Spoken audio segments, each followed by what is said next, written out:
जात के गराई देला दांत के मजा तू लेला मन भर हो। कदरल जवनिया के भोग तू लगैला करेला तंग रात भर हो। झुके न हट करी सीन राजा शॉर्ट करी मरत करेला काहे जीद दूर रही दुखे करी हैया होखता हिटिंग भरपूर दूर रही दुखे करी हैया। बार कवन नशवा में चूर माफ कद परतानी पैया।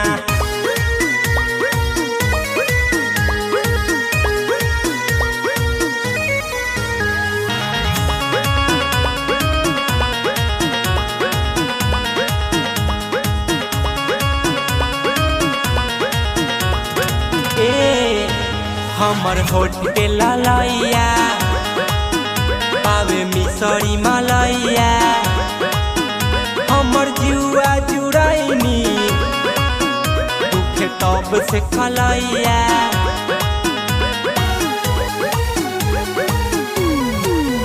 हमर होठ के ललैया लागे मिसरी मलैया हमर जुआ जुड़ैनी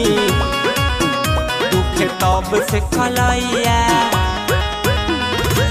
होखे ना बोर राजा मूड रहे हरदम ताजा मजा लुटेला पोरे पोरे सोरे काहे करतानी सोइया।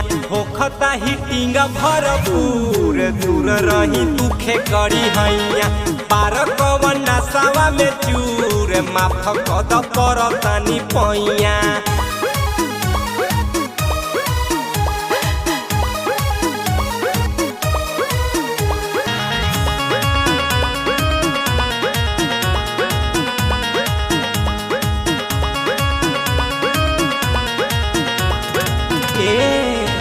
हिटे भइल बाटे इंजन कर देब का तू गिंजन मजा मन भर मिले सैया बार का तू पीले।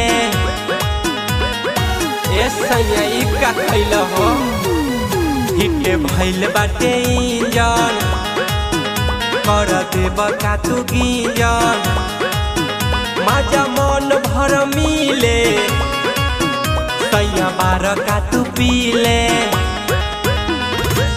होखता दर्द मरद कैले बारायती हमके छोड़ द कैला लड़कोर निके लागे करे के उपैया। होखता हिटिंग भरपूर दूर रही दुखे करी हैया। बार कवन नशवा में चूर माफ कद परतानी पैया।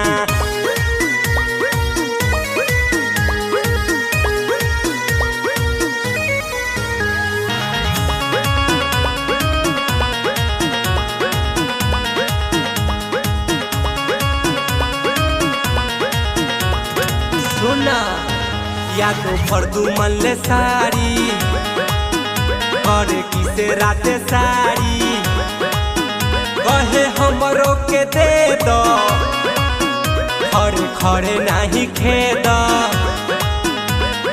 ए पिया बुझनी जी मोनू फर्दू मन ले साड़ी करे किसे राते साड़ी कहे हमरो के दे दो खड़े खड़े नहीं खेद।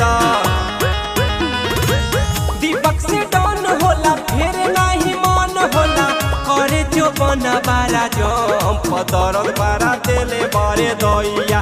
होखता हिटिंग भरपूर दूर रही दुखे करी हैया। पार कवन नशवा में चूर माफ कद परतानी पैया। छोड़ दी ना।